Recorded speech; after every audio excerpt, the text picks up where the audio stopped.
अस्सलामुअलैकुम नाज़रीन, मैं मोहम्मद असलम हुसैन सियासत की खबरों में आप सबका इस्तकबाल करता हूँ। आज 25 दिसंबर 2024 है। इस्लामिक तारीख के हिसाब से आज 22 जमादी सानी 1446 हिजरी है। पेश है आज की कुछ अहम खबरें। दिल्ली के महकमा सेहत ने आम आदमी पार्टी के कन्वेनर अरविंद केजरीवाल की जानिब से ऐलान करदा स्कीम के हवाले से आज एक नोटिस जारी किया। इस नोटिस के जारी होने के बाद अब संजीवनी योजना और महिला सम्मान योजना पर सवाल उठने लगे हैं। ख़वातीन और बच्चों की बहबूद के महकमा और दिल्ली हुकूमत के महकमा सेहत ने खबरदार किया है कि दिल्ली हुकूमत के पास फ़िलहाल ऐसा कोई मंसूबा नहीं है। वाज़ेह है कि आम आदमी पार्टी के कन्वीनर अरविंद केजरीवाल ने हाल ही में इसका ऐलान किया था। अरविंद केजरीवाल ने दिल्ली हुकूमत के महकमा ख़वातीन और बच्चों की बहबूद और महकमा सेहत की तरफ से जारी नोटिस पर अपना जवाब दिया। उन्होंने इस हवाले से आज 4 जुम्मे की सुबह सोशल मीडिया प्लेटफॉर्म एक्स पर एक पोस्ट लिखा। इस पोस्ट में उन्होंने लिखा है कि ये लोग महिला सम्मान योजना और संजीवनी योजना से बुरी तरह परेशान हैं। उन्होंने आइंदा चंद दिनों में फर्जी केस बनाकर आतिशी जी को गिरफ्तार करने का मंसूबा बनाया है। इससे पहले आम आदमी पार्टी के सीनियर लीडरों पर छापे मारे जाएं और मैं आज 12 बजे प्रेस कॉन्फ्रेंस करूंगा। वज़ीर-ए-आज़म नरेंद्र मोदी और भारतीय जनता पार्टी के दीगर रहनुमाओं ने आज 4 जुम्मे की सुबह साबिक़ वज़ीर-ए-आज़म अटल बिहारी वाजपेयी को इनकी 100वीं यौम पैदाइश पर खिराज अक़ीदत पेश किया। सोशल मीडिया प्लेटफॉर्म एक्स पर वज़ीर-ए-आज़म नरेंद्र मोदी ने लिखा, साबिक़ वज़ीर-ए-आज़म भारत रत्न अटल बिहारी वाजपेयी जी को इनकी 100वीं यौम पैदाइश पर मैं खिराज अक़ीदत पेश करता हूँ। उन्होंने अपनी ज़िंदगी एक मजबूत, खुशहाल और ख़ुद इन्हिसार हिंदुस्तान की तामीर के लिए वक्फ़ की है। इनका विजन और मिशन जारी रहेगा। एक वीडियो पैगाम में उन्होंने वाजपेयी की विरासत की अहमियत पर रोशनी डालते हुए कहा, आज अटल जयंती के एजाज़ में गुड गवर्नेंस डे के तौर पर मनाया जाता है। अच्छी हुक्मरानी का मतलब है जब मरकज़ में ताकत का नहीं बल्कि खिदमत का एहसास होता है।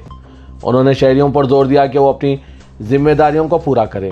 मोदी ने मजीद कहा, इस गुड गवर्नेंस डे के मौके पर और अटल जी की याद में अपने मकासद को हासिल करना हमारा मकसद होना चाहिए। अवाम की यही तौक़े है।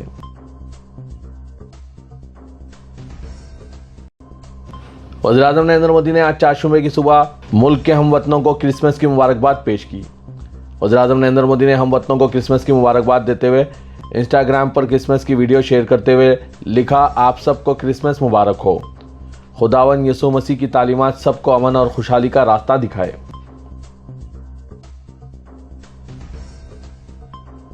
कांग्रेस लीडर प्रियंका गांधी वड्रा ने आज 4 जुम्मे के रोज क्रिसमस के मौके पर मुबारकबाद पेश की और मुल्क की आवाम से ख्वाहिश की कि हर एक अमन, खुशी और मेहरबानी और मोहब्बत की रोशनी से भरे जश्न से लुत्फानंदोज हों। क्रिसमस की रूह हमारे दिलों को हमदर्दी से रोशन करे और हमारे दिनों को मेहरबानी और खुशी से भर दे। आपको और आपके चाहने वालों को अमन, खुशी और मोहब्बत की रोशनी से भरा जश्न की ख्वाहिश है। प्रियंका गांधी ने सोशल मीडिया प्लेटफॉर्म एक्स पर यह बात लिखी। कांग्रेस के कौमी सदर मल्लिकार्जुन खड़गे ने भी तमाम मुल्क के बाशिंदों के लिए हमदर्दी और ज़रूरतमंदों के लिए फ़िक्रमंदी के इक़दार पर जोर देते हुए क्रिसमस की मुबारकबाद पेश की। उन्होंने मजीद कहा कि यह त्यौहार कुर्बानी, खिदमत, मुखलिसी और हमदर्दी के नज़रियात पर अमल पैरा होने की ज़रूरत पर जोर देता है। पाकिस्तान में छुपे खालिस्तान जिंदाबाद फोर्स के दहशतगर्द रणजीत सिंह नेता ने उत्तर प्रदेश में हो रहे इनकाउंटर पर नाराजगी जाहिर करते हुए उत्तर प्रदेश के वज़ीर आला योगी आदित्यनाथ को धमकी दी है। हलाक होने वाले 3 नौजवानों को शहीद करार देते हुए बदनाम जमाना दहशतगर्द ने पंजाब पुलिस, उत्तर प्रदेश पुलिस और भारतीय एजेंसियों को नोटिस लेने की धमकी दी है। 2 मिनट 23 सेकंड की ऑडियो जारी करते हुए मुलजिम ने धमकी दी कि जल्द बदला लिया जाएगा। कांग्रेस पार्टी ने दिल्ली असेंबली इंतखाबात के उम्मीदवारों की दूसरी फहरिस्त जारी कर दी। इस दूसरी फहरिस्त में कुल 26 उम्मीदवारों के नाम हैं। इसमें फरहाद सूरी का मुकाबला जंगपुरा असेंबली सीट से आम आदमी पार्टी के उम्मीदवार मनीष सिसोदिया से होगा। सूरी जंगपुरे से एमएलए रह चुके हैं और वहां के लोगों पर इनकी अच्छी गिरफ्त समझी जाती है। ऐसे में वो इस सीट पर सिसोदिया की टेंशन बढ़ा सकते हैं। कांग्रेस एससी महकमे के सदर राजेश लल्लू को सीमापुरी से टिकट दिया गया है। 26 उम्मीदवारों की इस फहरिस्त में 2 मुस्लिम उम्मीदवारों को टिकट दिया गया है। इनमें से एक बनिया महल के साबिक एमएलए आसिम अहमद खान है। दूसरा नाम हाजी मोहम्मद अशराफ खान का है, जिन्हें बाबरपुर से उम्मीदवार बनाया गया है। सुप्रीम कोर्ट के कायलाजिम ने हाई कोर्ट के जजों के साथ बातचीत करके एक तारीखी कदम उठाया है। कायलाजिम का मानना है कि जजों की तकर्रुरी के लिए फाइलों में दर्ज रिपोर्ट्स पर इन्हिसार के बजाय उम्मीदवारों से ज़ाती तौर पर बातचीत के जरिए इनकी अहलियत और शख्सियत को समझना ज़रूरी है। इसलिए अब जजों का इंटरव्यू भी होगा। ये पहल रिवायती अमल से हटकर अदालती तकर्रुरियों में शफाफियत और एतमाद को फ़रोग़ देने की सिमत में एक नई शुरुआत मानी जा रही है। गौरतलब है कि ये कदम तब उठाया गया जब इलाहाबाद हाईकोर्ट के जज जस्टिस शेखर यादव के मुतनाज़ा बयान को लेकर अदलिया पर शुकूक के बादल मंडला रहे हैं। इस सिलसिले में chief justice of India Sanjeev Khanna और दीगर अराकीन जस्टिस गोगोई और जस्टिस सूर्यकांत की रुकनीत वाली सुप्रीम कोर्ट कॉलेजियम ने राजस्थान, इलाहाबाद और बॉम्बे हाईकोर्ट के लिए नामजद अदालती अफसरों और वकीलों से मुलाकात की।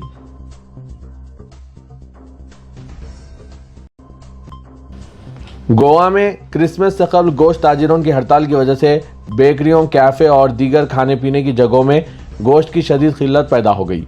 इस किल्लत से होटलों और रेस्टोरेंट को काफ़ी परेशानियों का सामना करना पड़ रहा है। यहाँ के ताजिरों ने गौ रक्षा के खिलाफ एहतजाजन हड़ताल कर दी। इनका मुतालबा है कि हुकूमत या तो इन्हें तहफ़्फ़ुज़ फराहम करे या फिर गौ रक्षा के नाम पर गुंडागर्दी बंद करवाए। इससे कल वो बीफ की सप्लाई शुरू नहीं करेंगे।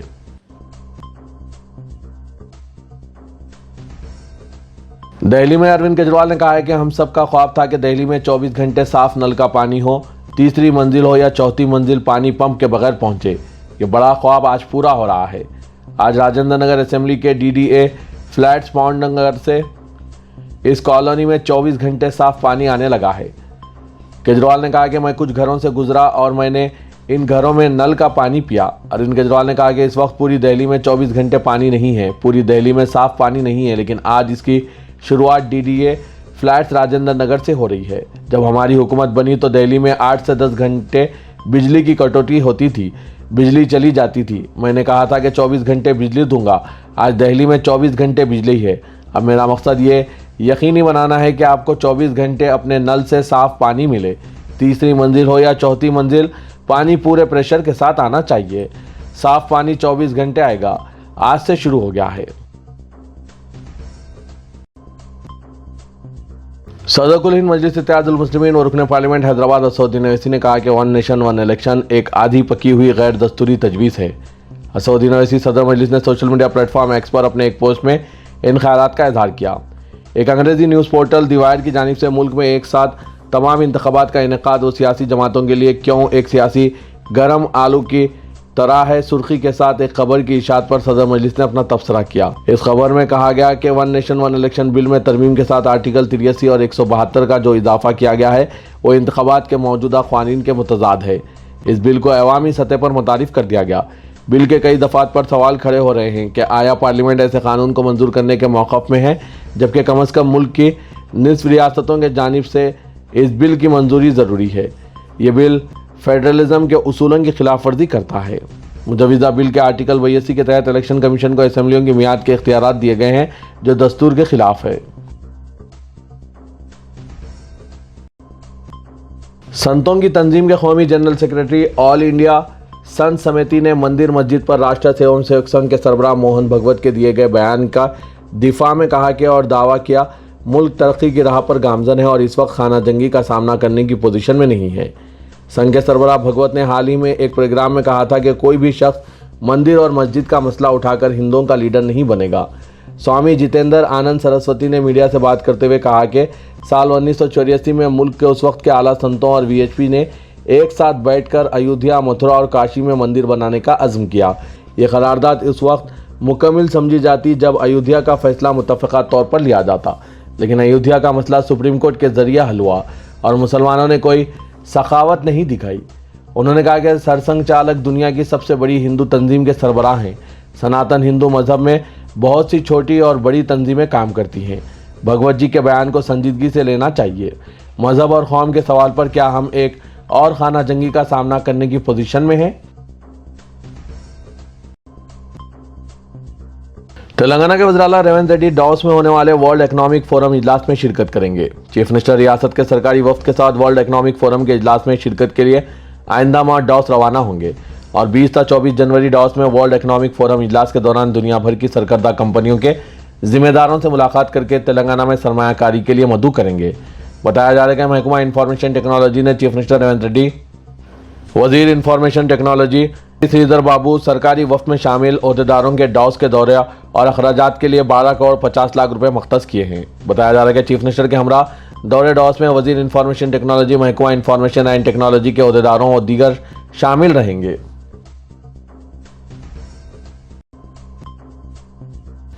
तेलंगाना हाईकोर्ट से साबिक चीफ मिनिस्टर के चंद्रशेखर राव और साबिक वजीर टी हरीश राव को राहत मिली है। भोपाल पुलिस जिला सेशन कोर्ट से दोनों को जारी नोटिस को हाईकोर्ट ने मुअत्तल कर दिया।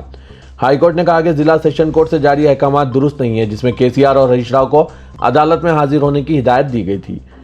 मेडेगोडा बैरेज पिलर्स को नुकसान के मसले पर भोपाल पुलिस जिले की अदालत में क्रिमिनल रिवीजन पिटीशन दायर की गई थी। हाईकोर्ट ने जिला कोर्ट की कार्रवाई को मुअत्तल करने के अहकाम जारी किए।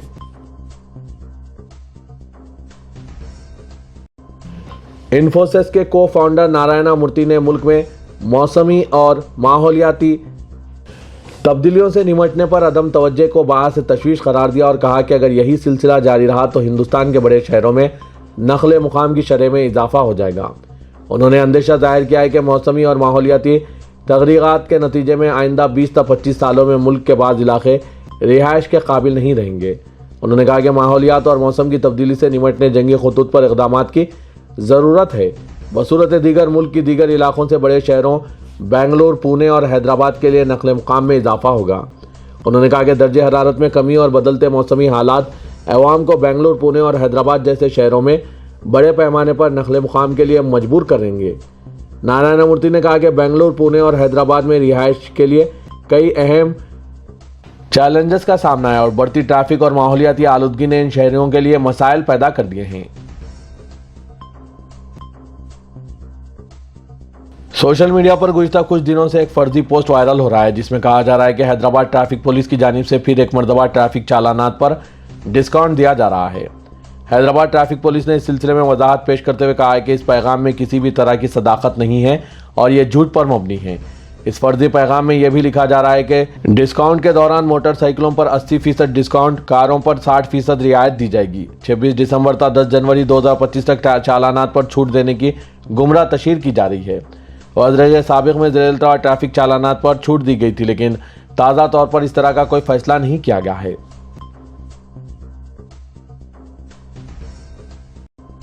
ऑटो ड्राइवर्स एसोसिएशन के एक वफ्द ने जनाब आमिर अली खान, रुकन कानून साज कौंसिल व न्यूज़ एडिटर सियासत से मुलाकात करके मुबारक को तहनीत पेश की।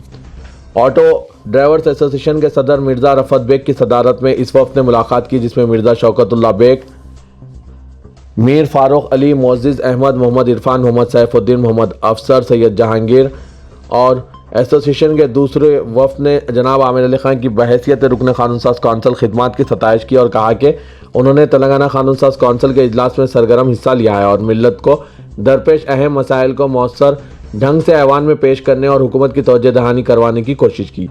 वफ़द ने कहा कि अक़लियतों को जनाब आमिर अली खान जैसी नुमाइंदगी की ज़रूरत थी और अब अक़लियतों और ख़ास तौर पर गरीब व पसमानदा मुसलमानों के मसाइल को ऐवान में एक मौसर आवाज़ मिल गई है।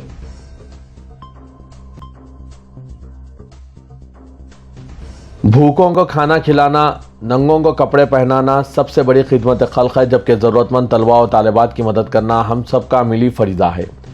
इसी तरह बीमारों की मदद भी बड़ी नेकी है। अगर हालात पर गौर करें तो आफात समावी यहाँ तक कि फ़िरक़ाराना फसादात के मुतासिरीन की मदद करना भी हम सब का कौमी, मिली और अखलाक़ी फरीज़ा बनता है।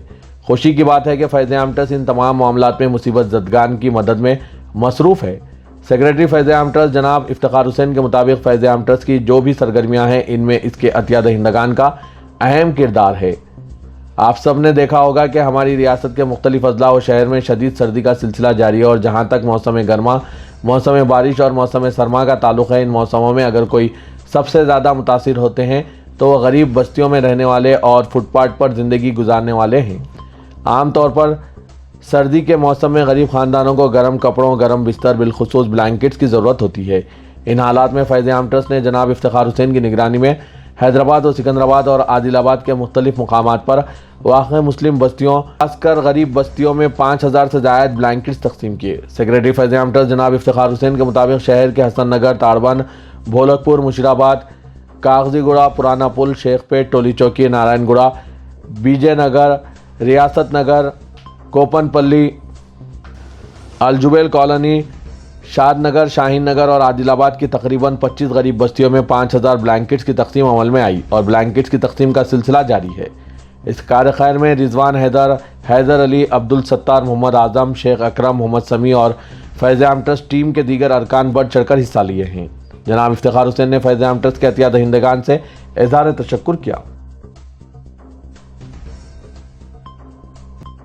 साइबराबाद पुलिस कमिश्नर ने कहा है कि 1 लाख से जायद की धोखाधड़ी के साइबर मामलात को मुकामी पुलिस में दर्ज करने का साल 9 से आगाज होगा। साइबर जराइम में बेपनाह इजाफे को देखते हुए इस पर काबू पाने के इक़दाम किए जा रहे हैं। जारिया साल साइबराबाद कमिश्नरेट हुदूद में साइबर जराइम में बहुत इजाफा हुआ। इसके अलावा 11,914 मुकदमात दर्ज किए गए। ये बात कमिश्नर साइबराबाद अविनाश मोहंती ने बताई। उन्होंने आज साइबराबाद पुलिस की सालाना रिपोर्ट जारी की। उन्होंने बताया कि गुज़िश्ता साल 5,361 मुकदमात दर्ज किए गए थे। कमिश्नर पुलिस ने मुकदमात में 100% इजाफे पर कहा कि शिकायत पर पहले FIR दर्ज की जा रही है और बाद में तहकीकात हो रही है। साइबराबाद पुलिस ने ट्रैफिक निज़ाम को बेहतर बनाने, सड़कों को बहाल और कुशादा करने में ताउन के साथ भारी जुर्माने आयद किए। साइबराबाद पुलिस से 111 करोड़ के जुर्माने आयद किए गए हैं। 15,74,997 ई चालानात के अलावा 6,85,595 चालानात को बरसरे मौका जारी किया गया। इसके बावजूद सड़क हादसात में इजाफा हुआ है। साइबराबाद हुदूद में 805, सड़क हादसात में 842 अमवात हुई है।